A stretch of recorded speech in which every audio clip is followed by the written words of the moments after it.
Mēs runājam par profesionālu izglītību, tad varbūt ir vērts īpaši uzsvērt, ka tas nav tikai jautājums, ka mēs pārkārtosim augstskolās un ar to tas skatam ir jābūt uz to, kā zinātniskā darbība. Tur noteikti ir jautājums par pielietojumiem, pētījumiem, cik tālu tiem ir iekš vai ārpus augstākām mācību iestādēm jābūt.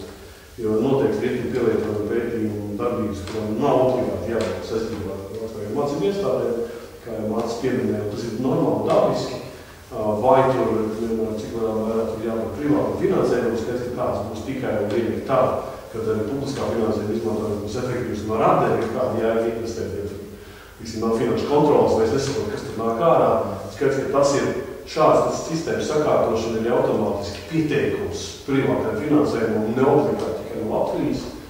Tur visādi finansējumi var nākt no dažādām vietām pasaules, kas nav valsts. Tas ideālākais modelis, es vienkārši apskatījos vidēji Britu universitātes struktūru, bet, budžets pusmiljards, trešdaļa ir privātais finansējums, trešdaļa ir publiskais finansējums projektiem un trešdaļa ir mācību naudas.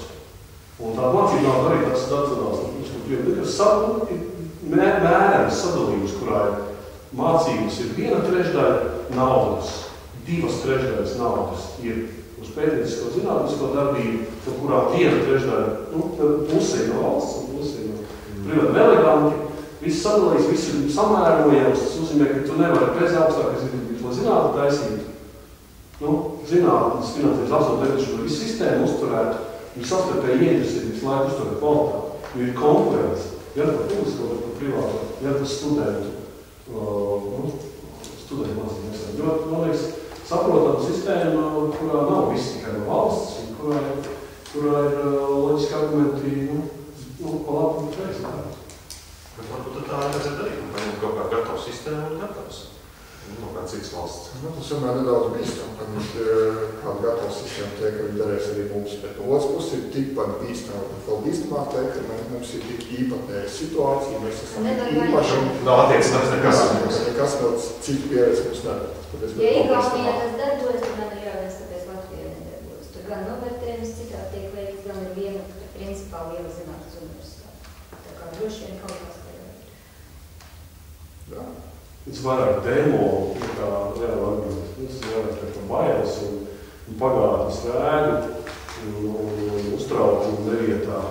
Un iespējams arī sīk tādu, kurām ir personisku interešu, kas dēļ oligopoliskās vai monopolistiskās struktūras dažās nozarēs bloķē procesus. Tur skaidrs, ka bez īsti politiskās gribas no vienas puses tāds nopietnas politiskās gribas. Nevis tāds, izdomāju paši tagad redzēsim, tur nekas nebūs. Un arī sabiedriskas izpratnes par to, kāpēc tas ir vajadzīgs. Tas nav kaut kā frīku rādīšana, tas nepieciešams gan tam, lai cilvēkiem turpinātu būt labu kvalitātu izglītību, gan tāpēc, lai vispār sistēma pastāvētu, gan lai atbildētu par demokrātiskām lietām, tāda sabiedriska izpratne pastāvētu, to daudz vieglāk. Lai katrs indivīds valsts ko varam dzīvot. Un tas galvā, jā. Tur, jā. Šobrīd tagad vajag.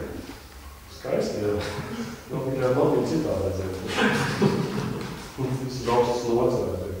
Augstas nots. Augstas ar kādu, jā, Latvija, tas bija uz kalvā. Jā, paldies.